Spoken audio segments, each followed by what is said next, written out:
Good morning. My name is Savannah. Some people call me Sav, and I am a skills coach and mental health advocate. And I just thought I would hop on here despite sounding a little stuffy, if you can bear with me. I'm getting a lot of questions lately about what autism looks like in women. And so when I found the more that I listen to other women that are autistic, the easier it is for me to identify my own characteristics.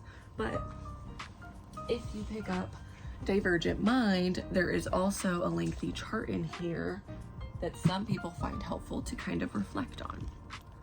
So if you can see here, there are actually pages of things she breaks down to help people identify so much more than a clinical diagnosis might provide you.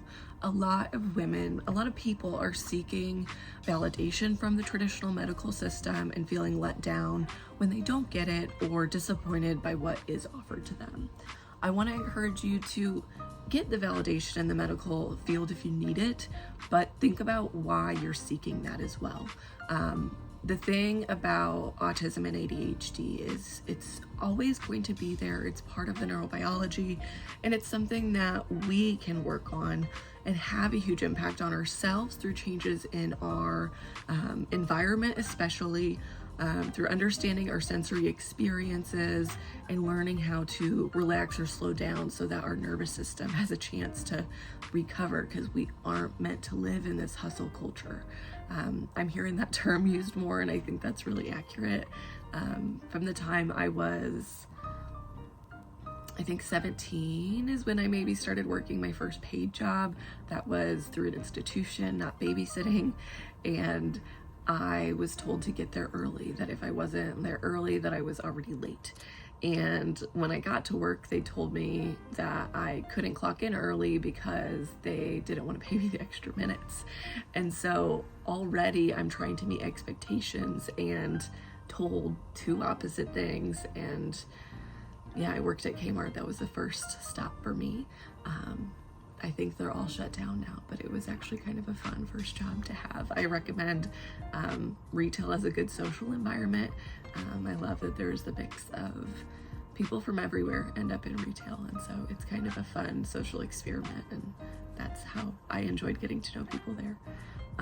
I also found retail easier to get along with people because there were a lot more middle-aged individuals or people that weren't my age always, and I seemed to get along better with people who are not my age. So in talking about criteria for autism, I'm hearing a lot, and I personally identify a lot with being an old soul, or feeling a little bit older than my age, or never quite aligning. And other people are describing this as feeling alien sometimes, feeling out of this world or not like they belong. But for me, it was really just, I never quite fit with where I was. And so I was reading old journals, and I found a journal where I opened the page explaining that I was 10 years old, if I didn't know.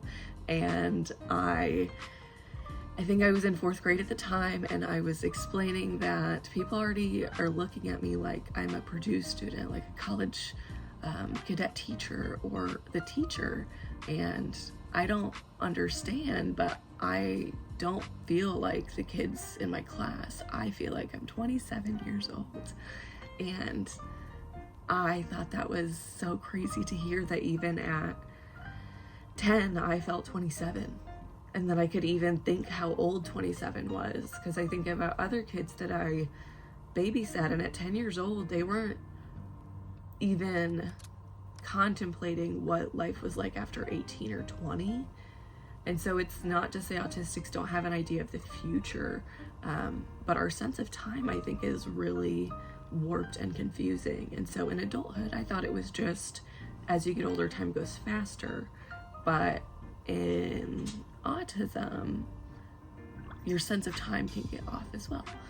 So whenever I get into a hyperfocus, whenever I am in a work mode or sometimes creative or reading, I have no perception of how much time has passed. And my husband will say that I can be a little bit short or almost seem like I'm angry or upset or annoyed if he asks me something, but I have no conscious attitude in the moment. I am just so focused that my brain is literally on autopilot for anything else. And for me, that also represses things like hunger or going to the bathroom or standing up and taking a break. I have a lot of chronic back pain, and I should get up throughout the day, I should move, I should stretch. But whenever I'm working, I will get so enthralled that I will sit there for 6 hours and do that. Now that's only been because I'm working on things that are within my special interest, and I do think pursuing special interest is really important as well. But for me, I have a unique challenge of trying to balance pursuing a special interest and overlapping with a career passion. And so